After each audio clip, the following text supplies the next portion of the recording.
सहारा समूह ने उच्चतम न्यायालय से जेल में बंद अपने प्रमुख सुब्रत रॉय को विभिन्न लोगों के साथ कारोबारी सौदों के संबंध में बातचीत करने के लिए सुविधाओं की अनुमति की अवधि अगले 6 सप्ताह तक बढ़ाने का आग्रह किया है। उच्चतम न्यायालय ने इसके वास्ते सहारा समूह से औपचारिक आवेदन दाखिल करने को कहा है।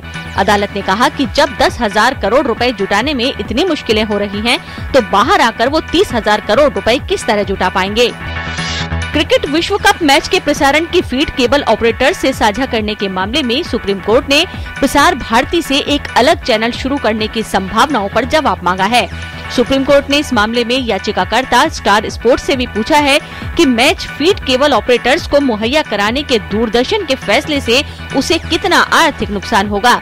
इससे पहले supreme court Delhi high court के उस फैसले पर रोक लगा चुका है जिसमें केबल ऑपरेटर्स के साथ फीड साझा करने पर रोक लगा दी गई थी।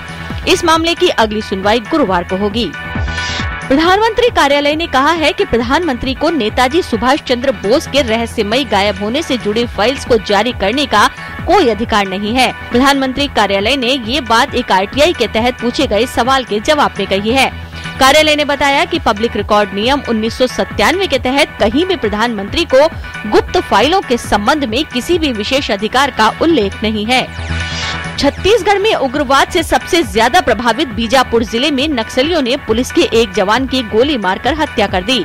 सहायक कांस्टेबल नेहरू पुनेम जब बीजापुर के घने जंगलों में स्थित बोदली गश्ती चौकी से वापस लौट रहा था तो नक्सलियों ने हमला कर दिया। सुरक्षा बल के जवानों ने घटना के बाद इलाके में तलाशी अभियान शुरू कर दिया है।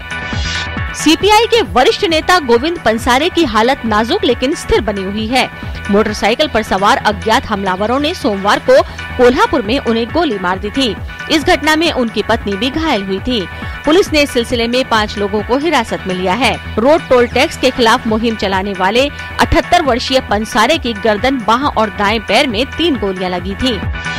गुजरात में स्वाइन फ्लू से 8 और लोगों की मौत हो गई है। इस तरह जनवरी से अब तक इस बीमारी से 150 लोगों की मौत हो चुकी है। इसके अलावा पूरे राज्य में स्वाइन फ्लू के 107 नए मामले सामने आए हैं। उधर राजस्थान में स्वाइन फ्लू से पिछले 24 घंटों में 11 लोगों की मौत हो गई।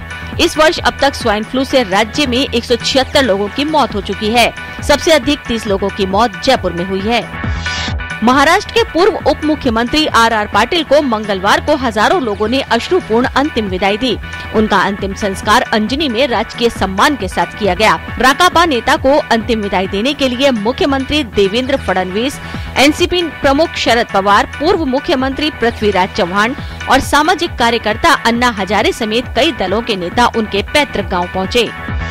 राष्ट्रीय मानवाधिकार आयोग ने मीडिया की उन रिपोर्टों पर खुद संज्ञान लेते हुए महाराष्ट्र सरकार को नोटिस जारी किया है जिसमें कहा गया है कि महाराष्ट्र सरकार ने नियमों के तहत राज्य में पिछले 4 साल में आत्महत्या करने वाले 2,731 किसानों को 1 लाख रुपए अनुग्रह राशि के लिए पात्र नहीं माना है। आयोग ने कहा कि यदि मीडिया की रिपोर्ट में सच्चाई है तो यह आत्महत्या करने वाले किसानों के परिवार के मानवाधिकार का घोर उल्लंघन है। आयोग ने राज्य के मुख्य सचिव से 2 सप्ताह के भीतर जवाब दाखिल करने को कहा है।